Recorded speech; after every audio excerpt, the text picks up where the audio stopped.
오늘은 주제는요, 지금은 너희가 감당치 못하리라 하는 말씀이 있습니다. 자, 이 말씀이 어디에 있습니까? 요한복음 16장 12절 말씀이죠. 자, 초대교회 당시에 제자들은 보혜사 성령이 오신다는 사실을 잘 이해를 못했습니다. 그리스도의 중보의 사업을 이해 못했죠. 그래서 그 성령이 오셔서 우리를 죄에 대하여, 의에 대하여, 심판에 대하여 이런 진리의 섭리들을 낱낱이 다 오셔서 알려주는 일들이 있을 것을 그들은 이해 못했습니다. 그래서 사도행전에도 보면 19장에 보시면 고린도에 있을 때 우리는 성령이 있음도 듣지 못하노라 그렇게 했습니다. 19장 2절에 보면요. 그래서 성령이 오시면, 성령을 모시면 우리는 진리를 분별할 수가 있습니다. 자, 또 하나 보시면 고린도전서 3장 2절이죠. 내가 너희를 젖으로 먹이고 밥으로 아니하였노니 이는 너희가 감당치 못하였음이거니와 지금도 못하리라. 이건 고린도 교회가 정말 그 난잡하고 또 문제가 많은 교회였습니다. 뭐 머리에 수건 쓰는 문제, 또 건진상간 문제, 또 뭐 방언하는 문제 가지고 상당히 교회에 문제가 많았었어요. 사도 바울이 항상 그 권면과 교훈을 보냈습니다. 이 교회는 복음의 기초리로 가르쳐, 그것도 잘 이해 못했죠. 밥으로는 아니했다 이 말입니다. 이 밥이 뭡니까? 젖보다도 더 단단한 음식이죠. 오늘날 우리들에게는 어떤 계시록의 문제, 예언적인 문제, 또 단단한 복음들, 총체적인 복음들을 말씀할 수가 있습니다. 현대 시대에는요, 이 예언을 많이 알아야 되겠죠. 또 지성소에서 주어진 지식들, 또 온전한 구원에 관한 문제, 완전한 품성에 이르는 지식들, 이런 것들이 이제 예언적으로 빛으로 기별로 자기를 사랑하는 교회에 주어지시는 것입니다. 오늘날은 이 기별을 깨달아야 하는 것이죠. 기별 운동에 참여해야만이 온전한 품성과 지식을 잘 분별할 수가 있는 것입니다. 그래서 요즘에 보시면 오늘 세상의 갈래와 세상의 석광과 또 세상의 영향으로 말미암아 많은 사람들이 마음이 어두워졌다 그렇게 되어 있습니다. 그래서 빛과 어둠, 진리와 오류 사이를 분별하는 능력이 파괴됐다는 것이죠.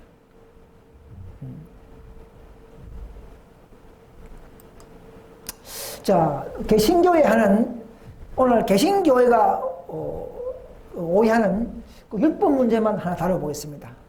저는 항상 설교할 때마다 개신교회 유익을 위해서 항상 첨가하는 그런 말을 하고 있는데요.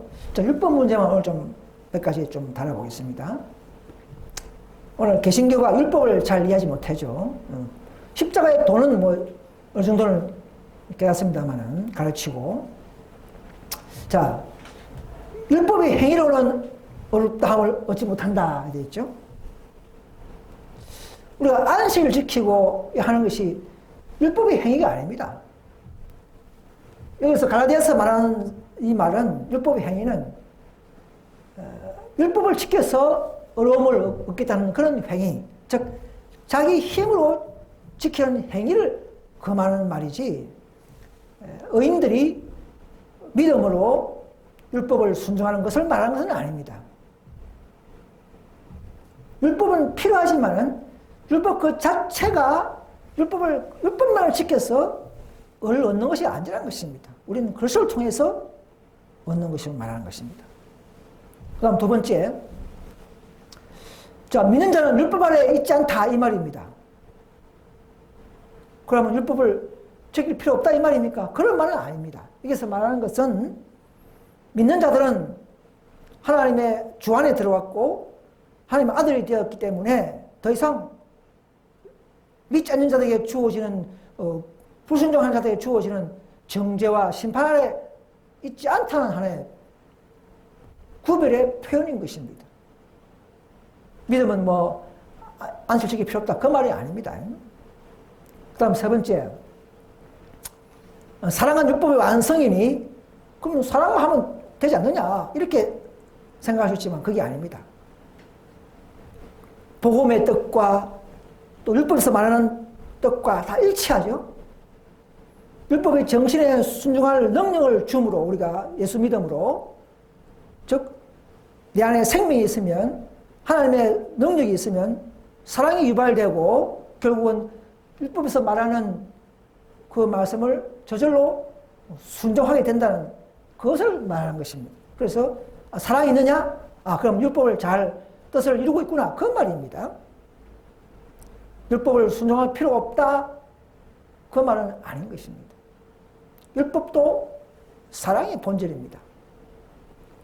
자, 네 번째, 율법과 선지자는 요한의 때까지만 필요하지 않는가 이렇게 또 오해할 수가 있습니다.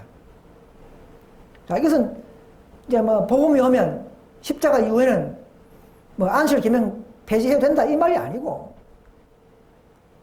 구약에서부터 모든 예언된 선자가 말했던 예언 이런 것들은 메시아를 알리는 오실 그리스도를 알리는 다 예언이요 말씀이라는 측면에서 요한의 때까지 필요하고 그 뒤에는 직접 예수님 오셨기 때문에 그분을 믿으면 된다. 그분과 교제를 통해서 직접적으로 놀라운 능력과 순종의 힘을 얻게 된다는 하나의 그런 차원의 설명인 것입니다. 오해하면 안 되겠죠? 다음 다섯 번째 보면, 자, 그리스도는 율법의 마침이라 이런 말씀이 있죠. 로마서에. 그러니까 우리 예수 믿으니까 저는 율법으로 지킬 필요 없다 이렇게 곡해할 수가 있습니다. 그 말이 아닙니다. 우리가 의는 오직 예수를 믿어서 얻는 것입니다. 다른 방법 없습니다. 유일한 방법은 오직 믿음으로 구원이요 의를 얻는 방법입니다. 당시 유대인들처럼 율법으로 지향하는 율법을 잘 지켜서 뭘 얻게 되는 이런 차원을 배제하는 것을 말하죠. 그래서 저 말씀도 율법의 순종의 의무가 없어졌다는 말이 아니고 오직 그리스도는 율법을 향하여 얻는 그런 정신에서 탈피하는 그런 상관관계를 말씀하고 있는 것입니다. 자, 이 개신교가 이런 말씀을 잘 이해하지 못해요. 우리가 하나님의 율법과 조화를 이루어야 하는 반면에 우리는 율법의 행위로 구원을 얻을 수가 없다 이 말입니다. 그런가 하면 또 한편으로는 우리는 계명을 순종 없이 구원받을 수도 없다 이 말입니다. 이 관계를 잘 이해해야 됩니다.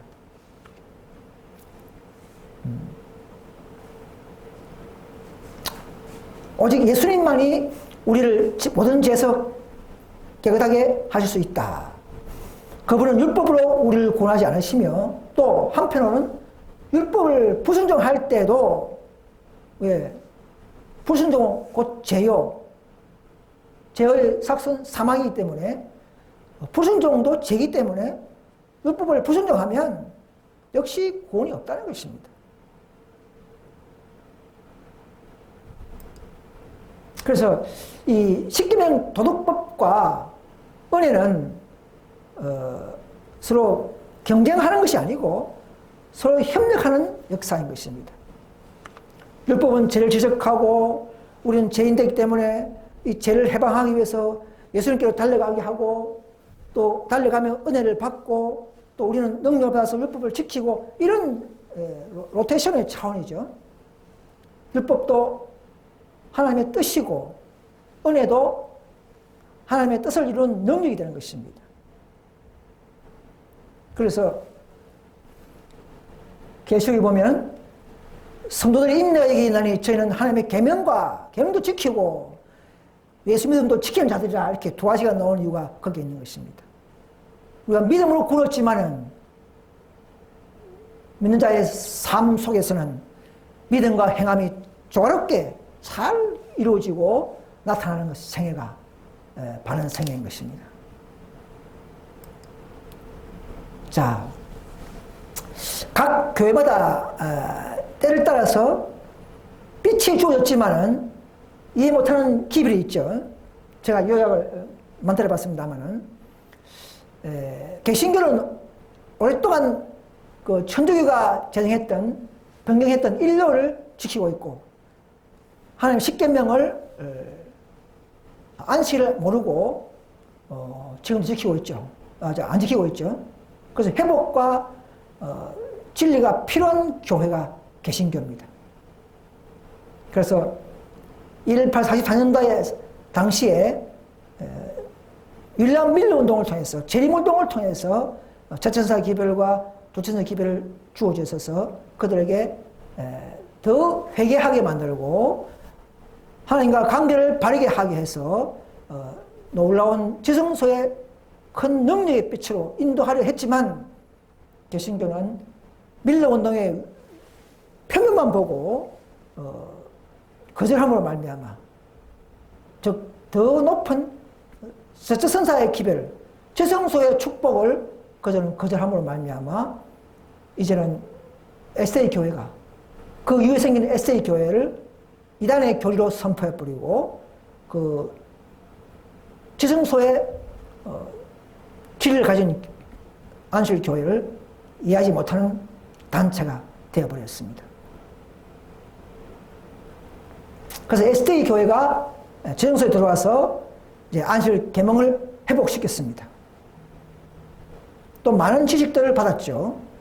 조화심판 문제, 늦으면 성령 문제, 건강기별, 또는 재림 전후에 놀라운 그런 가정들, 또 강신수를 성의 정체를 폭로하는 이런 모든 문제, 이런 모든 문제를 구속의 경륜의 모든 지식들을 안식교회는 선물로 특권으로 받은 교회입니다.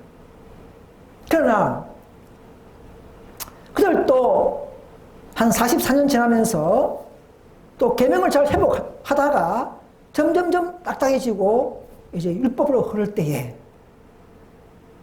1888년에 와서 이제 믿음으로 말미암은 기별을 어떤 장로 2명을 통해서 믿음으로 말미암은 의의 기별을 전달했지만 그들은 그것을 역사를 깨닫지 못하고 거절함으로써 영적 힘을 얻지 못하고 결국은 26년 후에 1914년 1차 대전 때에 전쟁을 통해서 안식일의 시험을 받고 결국은 핍박이 무서워서 영적 힘을 잃어버리고 안식일을 포기해버리고 신실한 전쟁을 반대하는 교인들을 죽인 역사를 우리 알고 있죠? 자, 이런 것을 제가 반복하는 이유는 오늘날 그만큼 우리의 마음들이 무뎌졌기 때문에 이런 반복적으로 제시하고 가르치지 않으면 그들은 깨어나지 않기 때문에 제가 계속 제3, 제4 설교 때마다 간간히 추하고 있는 것입니다. 우리는 다 알고 있지만 그래서 이 재림교회도 즉 넷째 천사의 기별을 거절함으로 말미암아 그 기별의 힘을 잃고 또 그 천사의 행방을 알지 못하는 교회가 된 것을 아셔야 하는 것입니다. 또 신실한 진리의 신자들을 쫓아내므로 말미암아 그 무리를 통해서 다시 한번 셋째 천사의 기별을 그들에게 맡기고 그들이 바로 이 기별의 주역 교회라는 것을 지금 에스겔 교회는 모르고 있습니다. 하나님께서는 그렇지 않습니까? 너희는 감당치 못한다는 것입니다. 자, 그러면 개혁운동은 뭡니까? 그 이후에 생긴 개혁운동은. 자, 이 개혁운동은 SH를 다 알고 있고, 또 1888년에 그 의의 기별 빛을 내려온 이유를 알고 있고, 나름대로 그 기별도 살라고 노력을 해온 교회가 개혁운동 교단입니다. 최후의 남은 교회가 됐었죠. 그러나 이 교회도 시대는 70년 만에 넘어졌지만은 이 개혁운동 교단은 지금 105년이 흘러가고 있어요. 더 흘러가고 있습니다. 뭔가 문제 생기겠죠? 노점이 받지 못하고 있는 교회는 뭔가 퇴보하게 되어 있습니다. 그런데 이 개혁운동도 보니까 화이트 정리의 말씀을 부분적으로 공식 부정하고 지원 문제죠. 또 의의 행위가 각 나라마다 교회가 보면 권위주의로 율법으로만 조직을 높이면서 그런 쪽에만 더 추종하는 이런 자기들의 그 사랑을 보이고 충실하는 이런 모습이 없는 교회가 되어버린 것입니다. 그래서 의의 행위가 부족함으로 온전함에 이르는 일이 불가능한 교회가 지금은 개혁운동이 되어버릴 때에, 그래서 또 정의 작은 부분도 회복하자고 외치는 이 한국에 있는 남은 무리를 또 죽이시고 말미암아 다시 말해 계시록 18장 4절의 뜻대로 그 개혁운동을 돕기 위해서 날아온 그 다섯째가 되죠. 그 운동을 거절한 것이 된 것입니다. 왜냐하면 다른 사람 필요 없다, 연구할 가치가 없다, 그렇게 말하는 개혁운동이 됐기 때문에 당장에 그렇게 인정되는 것이죠. 그래서 우리 현대진리운동 교회의 목적과 발상의 원인을, 취지를 또 이해하지 못하는, 감당치 못하는 그런 교회가 되어버린 역사입니다.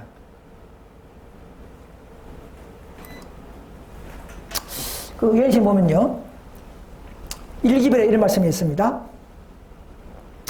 때때로 책임 있는 위치에 있는 목사들 가운데 정언들을 저버리는 경향이 심해졌다, 이런 말씀이 있습니다. 또 1기별 55페이지 보면 정언들에 관하여 단 한 가지도 무시하거나 물리쳐서는 안 되며 다만 때와 장소를 고려해야 된다.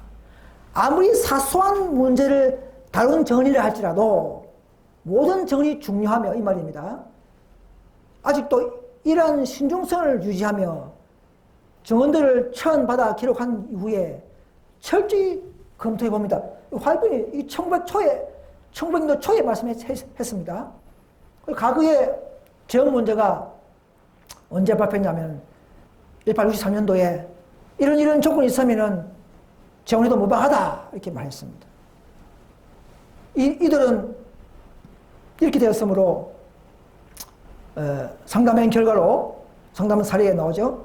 1854년도야 1897년도에 그런 말이 있었죠. 이들은 저 못할 성경 말씀 안에서 내가 보니까 주님 안에서 저 못할 이유가 없다, 이렇게 말씀했는데 1900년 초에는 한 가지도 무시해서 안 된다, 나의 정언들. 그리고 철저히 검토하고 있다, 이렇게 나오지 않습니까? 지금 IMS 개혁운동 한국 대장님 말씀을 내가 작년 10월 달에 2019년 10월 달 집회 설교 들어보면 이런 말씀 하셨어요. 제후 문제를 놓고 우리는 성경을 먼저 우선한다. 맞는 말이죠. 그러나 화이트 말씀도 틀린 게 있으면 우리는 믿지 않는다, 그 말이죠. 성경을 높여야 된다, 이 말입니다. 그렇다면 화이트 말씀에 그럼 오류가 있다는 그런 말이 되는 것입니다. 그렇죠? 하필 말씀에 성경을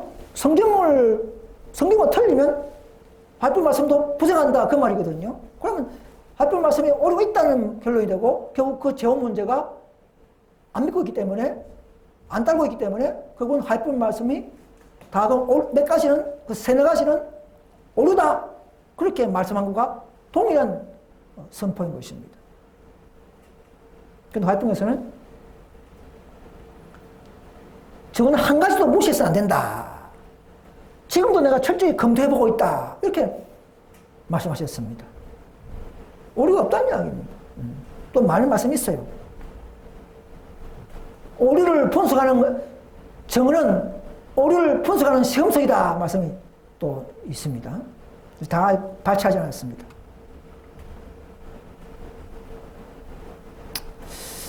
예, 그리고 그분이 이런 말씀 하셨어요.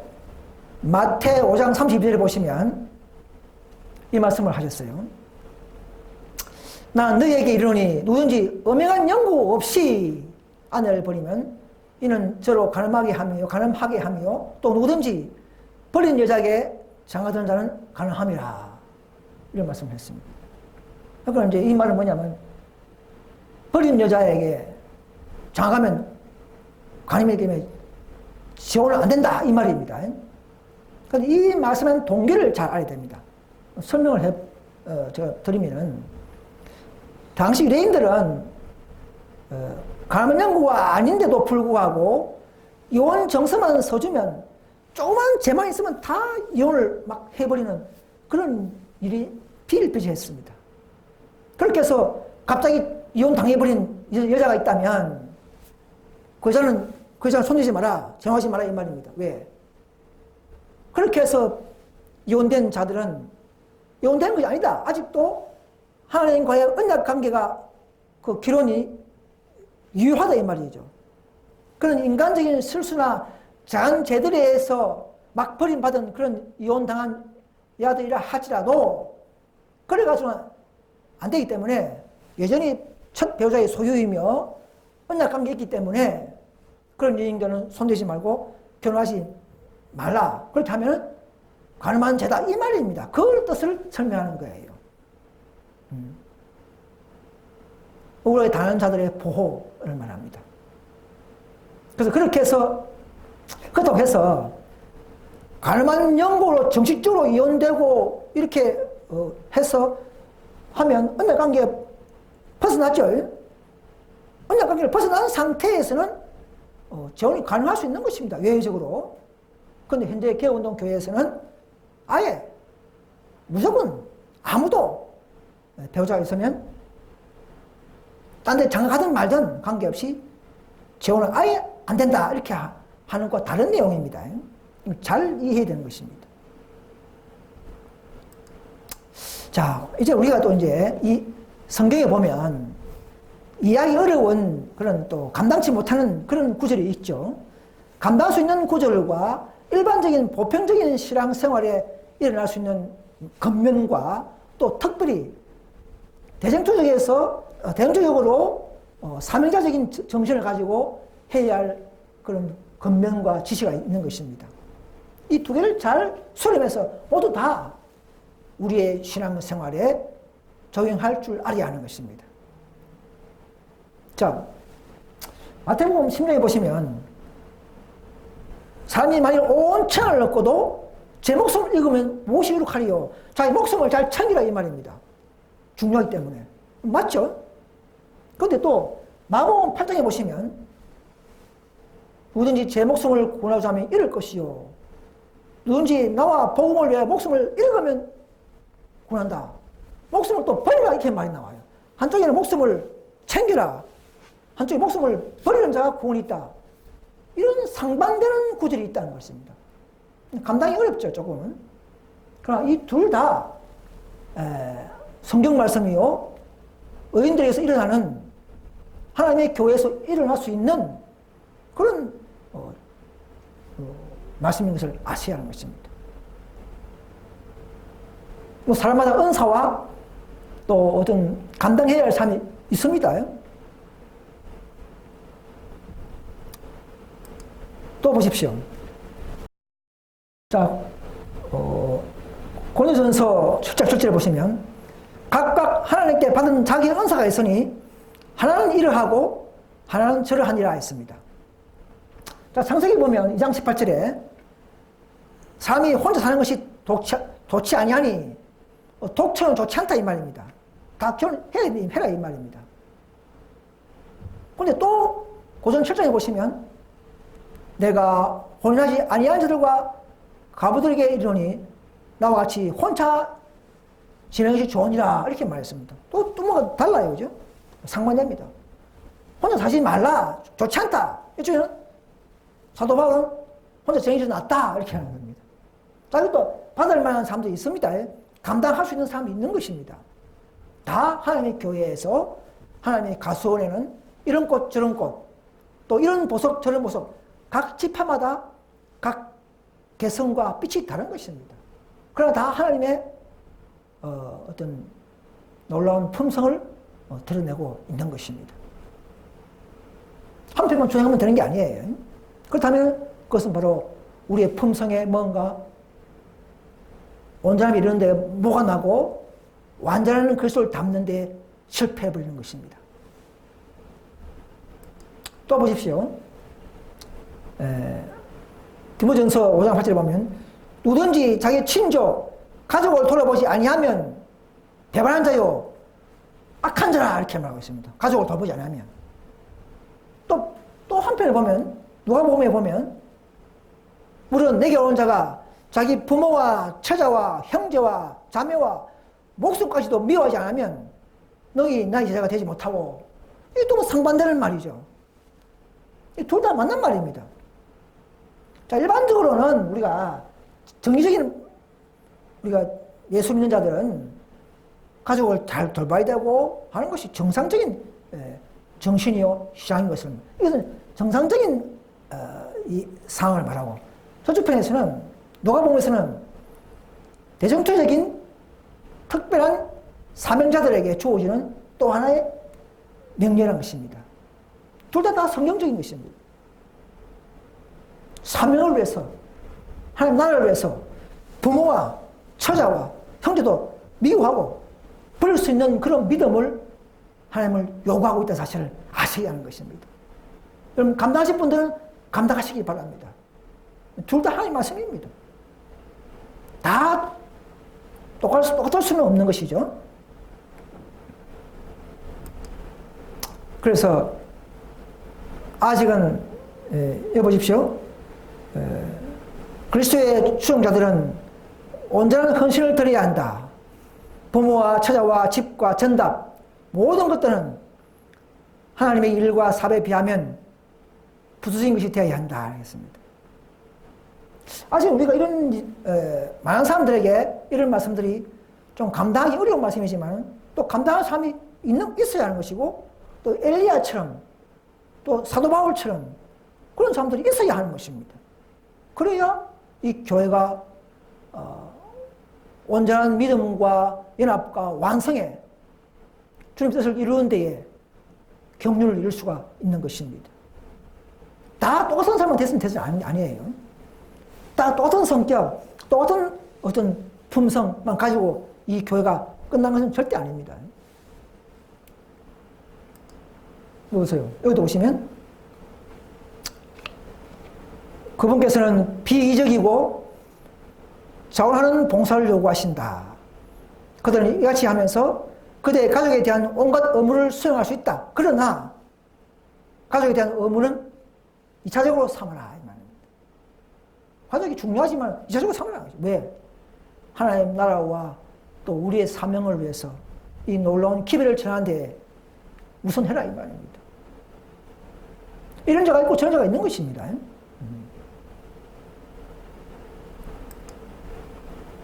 그래서 여기도 보십시오. 복음교역자 112페이지. 그리스도와 연합하기 위하여 부름받은 자들은 저 여러분들이 그리스도를 연합하기 위해서 부름받았습니까? 주님을 따르기 위하여 모든 것을 버리지 않으면 안 된다 알겠습니다. 옛 교제도 끊어버리고 평생의 계획도 포기하며 이 땅의 희망도 내어버려야 한다. 씨를 뿌린 자는 이 복음을 전하는 자들이죠. 자신을 희생하며 외로이 수고와 눈물로 씨를 뿌리지 않으면 안 된다 하겠습니다. 감당하실 분들은 감당하시길 바랍니다. 아직도 많은 사람들에게는 감당하기 힘들겠지만 앞으로 점점점 재난이 오고 환란이 오고 인류 초험령이 오면 이런 사람들이 나타나고 그들이 누군지도 알게 되고 14만 4천 명들이 점점점 이런 부류들이 될 수밖에 없는 것을 우리는 눈으로도 보게 될 것입니다. 또 보세요.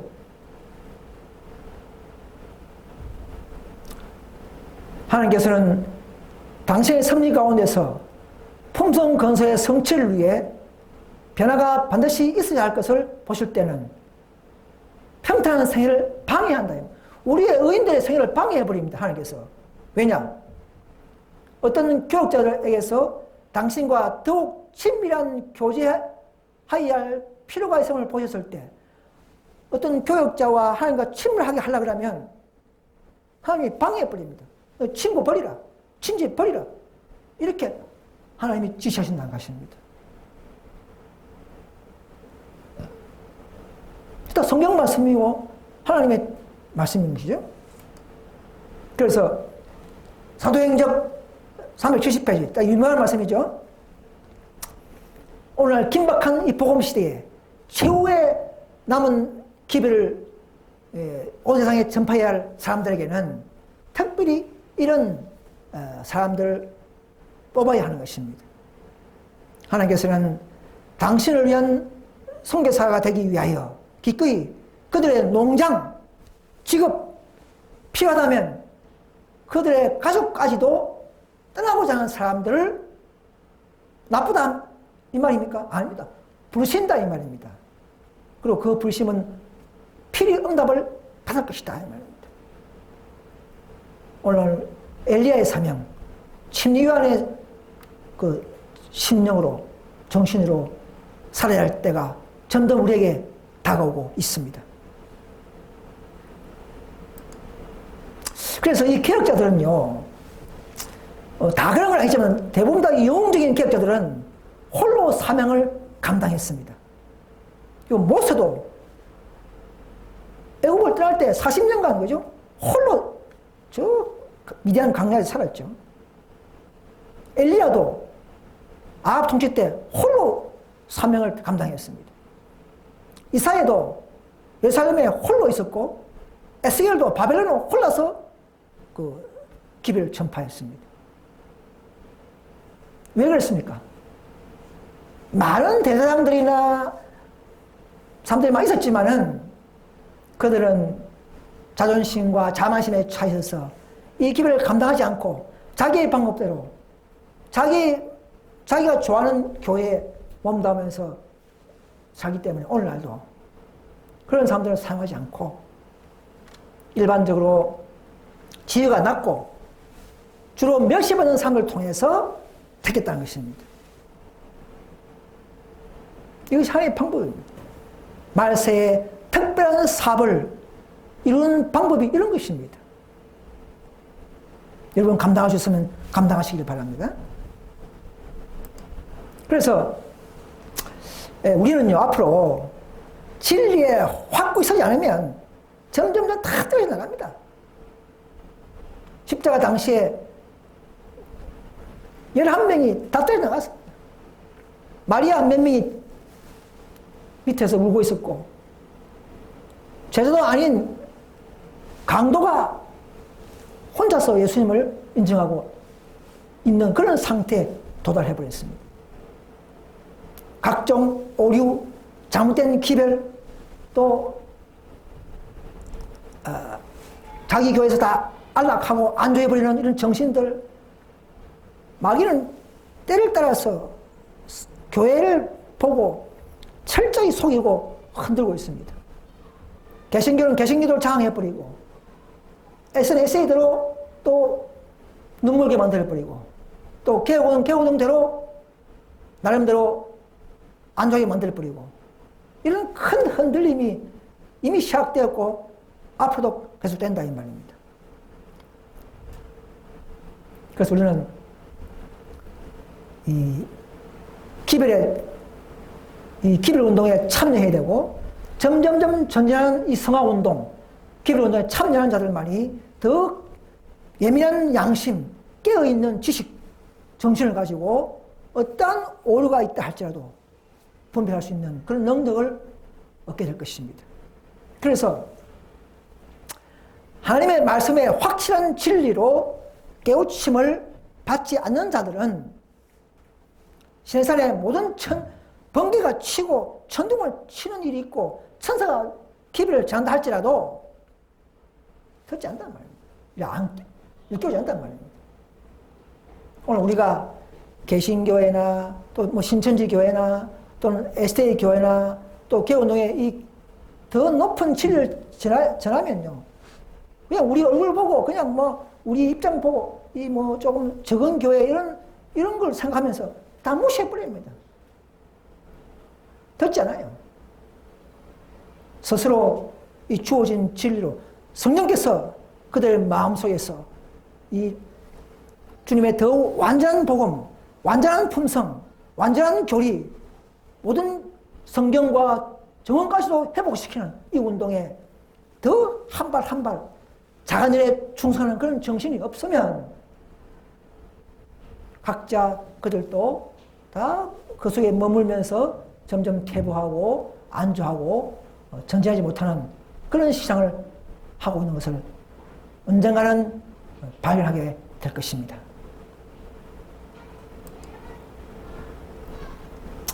여러분, 기존 교회가 각자 여러분들이 다니는 교회가 조금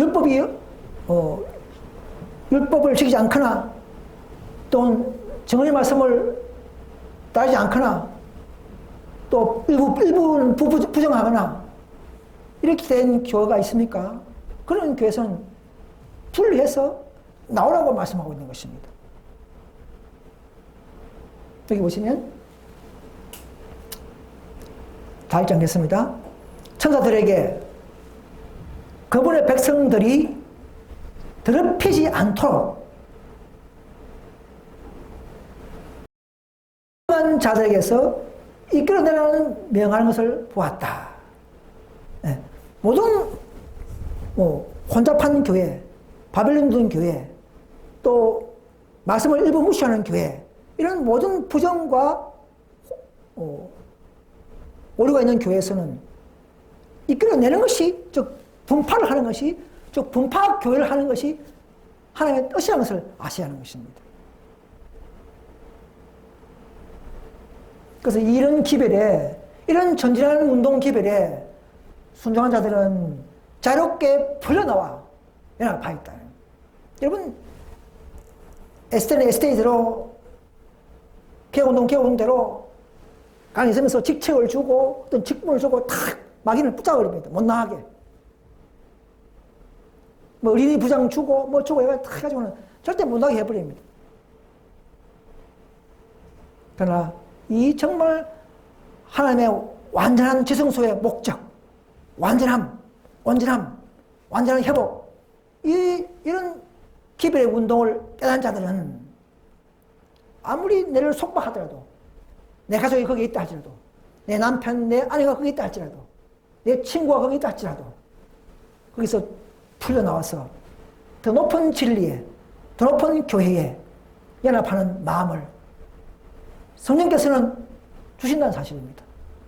그래서 그들에게는 굵은 빛이 그들 위에 임했다는 것입니다. 더 나은 진리와 품성이 허락되어 있는 것입니다.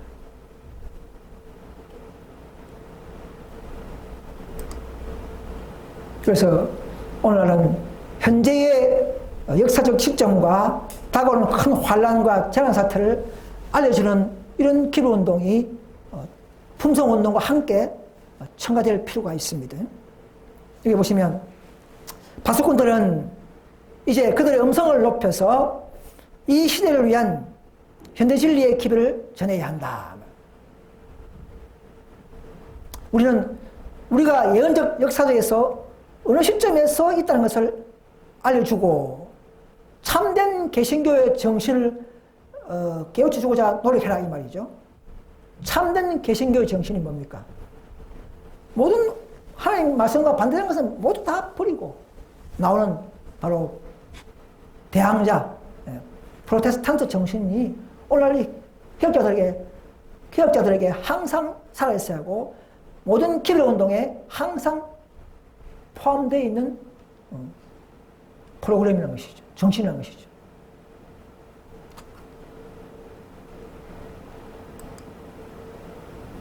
여러분요, 앞으로 우리가 점점 환란이 오고 재난이 오고 도망가야 할 때가 오겠죠. 인류 흉이 오면, 즉 짐승의표 말하죠.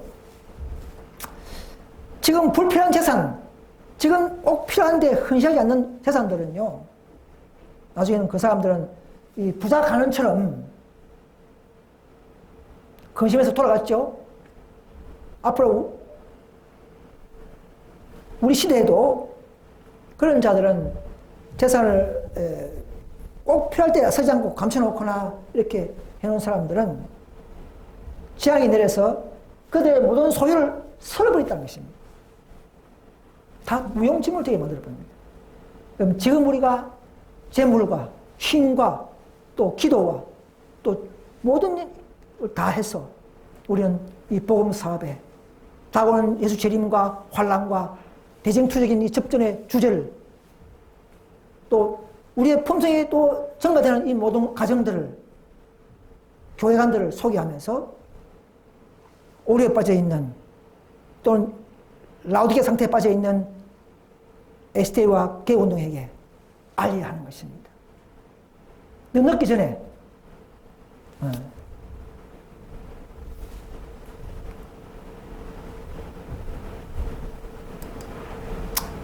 그들이 받은 빛을 나눠주지 않은 자들은 언젠가 그들이 두려운 손실을 당했음을 깨닫게 될 것이다 했습니다.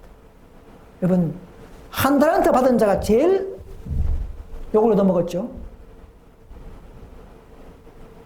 여러분, 2달란트, 5달란트들은 그 양을 따지지 말고 받은 빚대로 철저히 나눠주면은 똑같이 상급을 받는 것입니다. 적게 받은 대로 활동하고 나눠주면 오병이어처럼 그런 기적이 일어나는 것이 우리에게 사례로 보여주신 것입니다. 나눠줄 때에 받는 것입니다.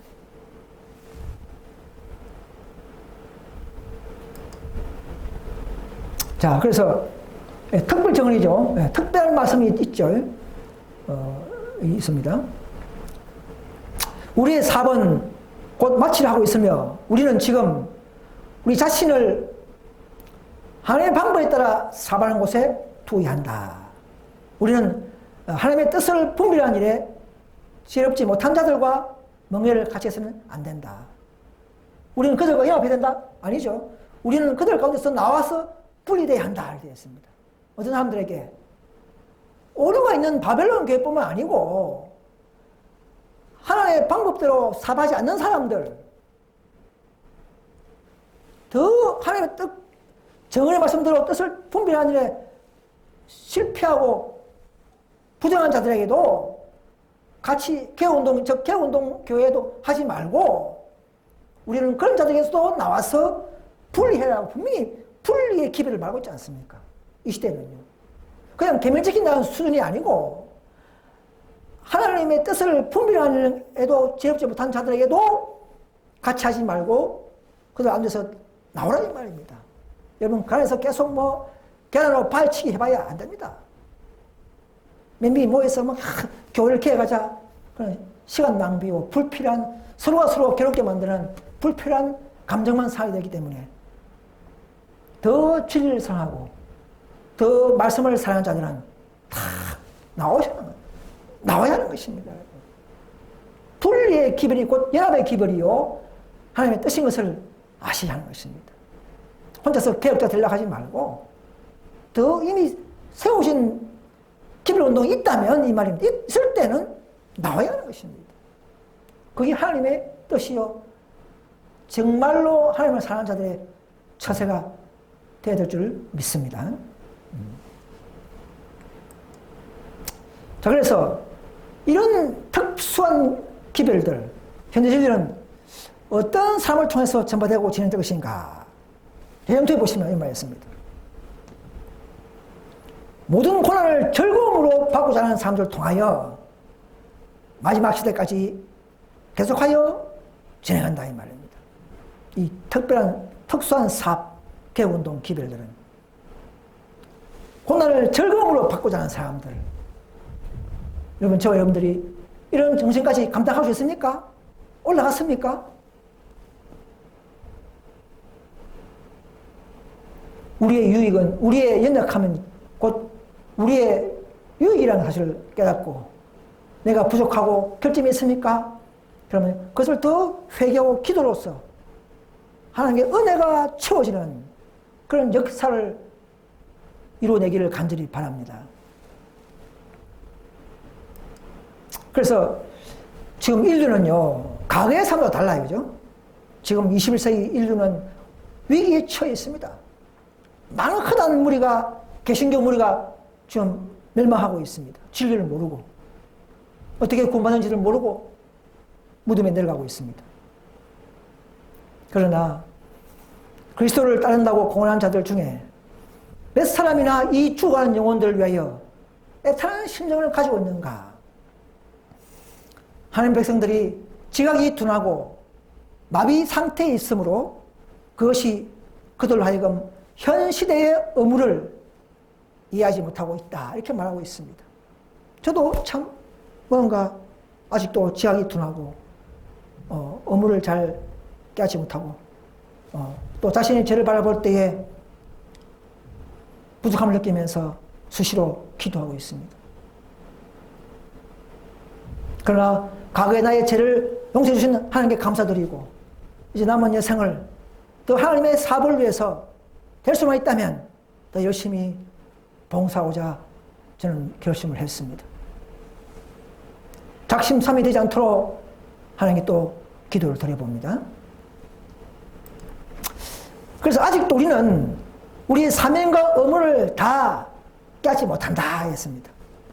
우리 예수님께서는요, 십자가에서 자기를 찌르는 로마 병정들, 자기를 고발하는 많은 유대인들, 바리새인들에게 그 원수들을 위하여 이런 말씀을 했죠. 아버지여, 저희를 사하여 주옵소서. 자기의 하는 일을 알지 못하나이다 이렇게 말했습니다. 그렇게 기도했습니다. 그 원수를 위한 그리스도의 이 기도는 오늘 우리까지 세상 모든 사람들 때까지 모든 죄인을 포함하는 것입니다. 우리가 알게 모르게 또다시 예수님을 더럽히고 십자가에 못 박는 일이 있지 않습니까? 우리는 더 성령을 통해서 깨달아가면서 회개합시다. 그리고 기도하면서 또 우리는 용서받읍시다. 또 우리의 사명까지, 의무까지를 깨달아서 즐겁게 할 수 있는 그런 믿음이 되시기를 바랍니다. 그래서 지금은 아직도 우리가 이해하기 어려운 것들이 많이 있습니다. 그러나 미래에는 다 이해가 풀린다고 그렇게 말합니다. 왜 그렇게 기도해도 들어주지 않는가? 이런 것들. 이해하기 어려웠던 것들이 그때는 설명된다. 은혜의 비밀들이 우리 앞에 그때는 펼쳐질 것이다. 우리는 가장 큰 시련으로 보였던 경험들이 내게 왜 이렇게 시련이 있는가? 내가 왜 이렇게 고난이 있는가? 이런 기도해도 도저히 해결되지 않는 이유가 뭔가? 이런 것들이 결국은 도리어 우리를 위한 하나님의 무한한 사랑 때문에 소리된 사실을 알게 될 것이다. 여러분, 우리 앞에 다가오는 모든 것들을 아멘으로 우리가 이겨내고 인내하면서 철저히 자기 백성들을 돌보시는 하나님 무한한 능력과 은혜를 믿으면서 낙심하지 말고 우리는 전진합시다. 그래서 사도행전에 보시면요, 그의 마음이 그리스도의 사랑으로 불타는 사람들은 인간에게 위임된 가장 높고 가장 거룩한 사업, 곧 정과 자비와 진리의 부요함을 세상에 전하는 사업의 발전을 돕는 일을 내가 의무로만 한 것이 아니고, 내가 전도지를 뿌리는데 내가 의무로만 한 것이 아니고 기쁨으로 이곳에 사람들이 오든 나오든 관계없이 이 세상 사람들에게 하나님의 놀라운 사업, 다오실 재림의 임박성, 환란을 대비하는 그런 준비를 알고 싶은 간절한 마음에서 나갈 때에 저도 그런 마음으로 나가고 있습니다. 그래서 이것은 우리를 위한 힘이 되고 기쁨으로 생각하는 그런 정신으로 나가야 할 것입니다. 의무가 아니라 이런 정신을 가지게 되면 그런까지 감당되는 그런 정신으로 우리는 더 성화 될 줄 믿습니다.